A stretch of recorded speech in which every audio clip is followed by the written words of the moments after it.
Hey everybody, today I'm going to be reviewing the LEKATO wireless system from Amazon. Now traditional wireless systems can range anywhere from $500 for a beginner system to thousands of dollars for a pro level system. This LEKATO system only costs $60 on Amazon. So I bought this unit about 8 months ago for my solo gigs where I play at bars, restaurants, and other places like that. I wanted to have some more room to move around on stage and have less cords at my feet.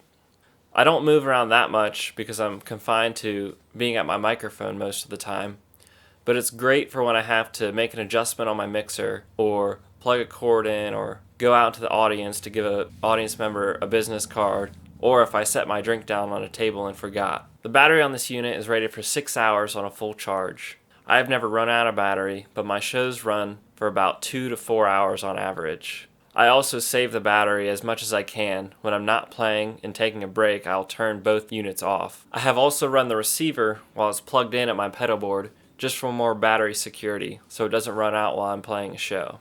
Now charging this unit is great because it comes supplied with a dual micro USB cord for charging. So you only have to have one power brick and you can charge both units at the same time with one cord. I would say it takes about an hour to 2 hours to fully charge these units, but I have not done accurate tests from fully dead to fully charged or timed them at all. As for the range of this device, I have never run out of range while playing a show.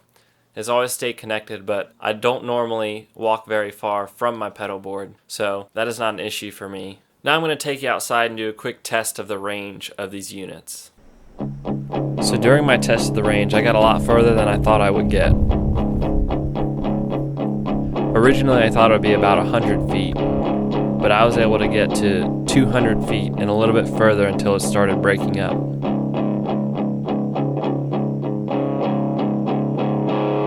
During my walkout, I turned around at about 45 to 50 feet, which is probably the max distance I would recommend using this unit at.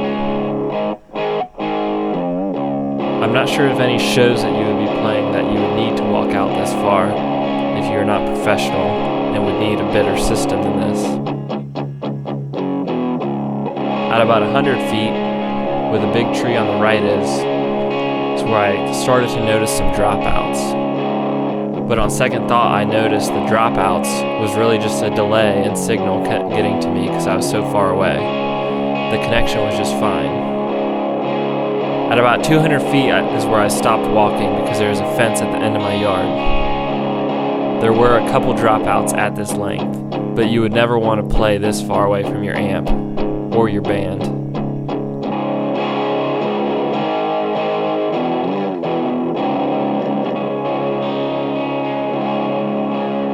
So for my test, I believe there's plenty of usable range for any show. One of the most important factors in a wireless system is the signal strength and consistency. This system connects to itself through a 5.8 gigahertz signal band, which is very close to the signal from your house Wi-Fi or any other Wi-Fi that you could be around in public. This means that with a cheaper system like this, you may run into more connectivity issues when in a public place where there's lots of Wi-Fi signal going on. This is also why there's a big difference in price between a cheap system and a pro system. At my personal gigs, I've run into very few connectivity issues with this unit. And this happens about once every 2 to 3 shows. I'll have a very minor dropout, about quarter to a half second long. Sounds like kind of like a record skip, like it's reconnecting to itself. Now this isn't a big deal for me because I'm probably the only one that notices when I'm playing a show like this.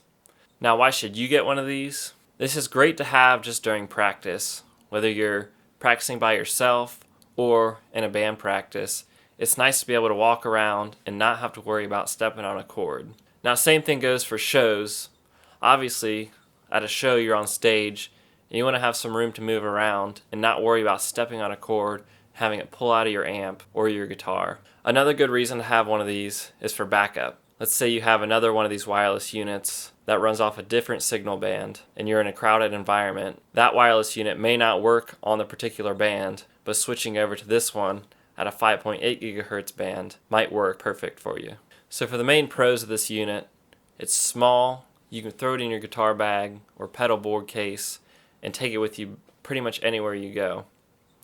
It's cheap, it's only $60, so even if it doesn't work out for you, it's not like you spent hundreds of dollars on a more expensive unit. It's easy to use.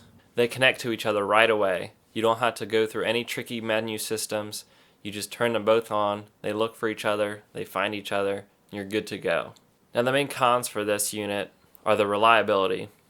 For me it works great, but I play a lot of smaller shows. But if you're on a big stage, playing a lot of bigger shows, then I don't know if it'd be great to rely on this thing. Another con I can see with this unit is the durability. I've not run into any issues because I'm very careful with mine, but it is made of plastic and the jack rotates, which I can see getting worn out after long-term use with this thing. Leave a like and subscribe if you found this video helpful, and leave a comment if you have any other questions about this unit. I'll see you in the next one.